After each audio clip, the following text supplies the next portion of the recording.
The 22 News I-Team continues to measure the impact of that I-91 reconstruction project and that it will have on you. Tonight, I-Team reporter Laura Hutchinson investigates how the state is trying to prepare for the unexpected. The last thing anyone wants is for this project to go over budget or take longer than expected. So we did some working for you to find out what the state's doing to keep that from happening. Springfield's highly traveled I-91 raised highway is scheduled to be under construction for 3 years and cost about $260 million. With 75,000 cars driving over it every day, it's important it stays on schedule. It's going to be tough, especially on the people going to work. It's going to be tough. So the 22 News I-Team working for you traveled from Springfield to Boston and Connecticut to find out what factors have slowed other big road projects in the region.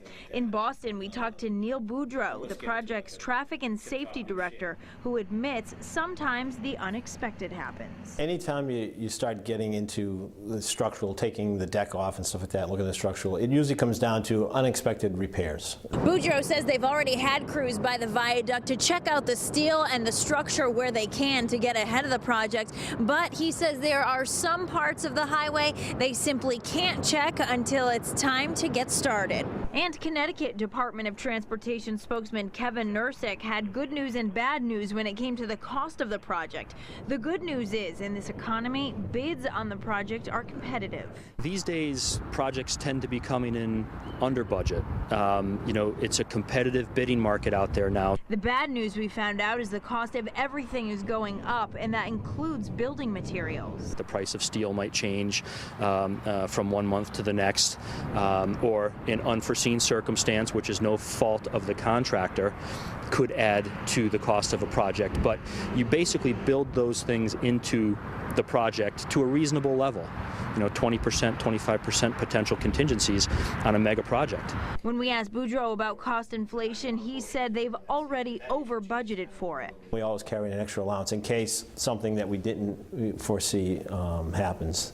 But at least we're not having to worry about asking for extra money after the fact. As far as the timeline is concerned, the state's transportation secretary told the I-Team while we have years of work ahead, drivers can expect breaks. We say 3 years, but we won't do a lot of work in the winter. So it's probably more like 7 months and then some time off, 7 months and some time off. So that's the challenge that we have. We'll know more about the cost and timeline when the project goes out to bid this summer. And we continue to learn more about this project for you. In fact, the I-Team is working on getting the results of a survey that just went out to the community. You may have filled one out.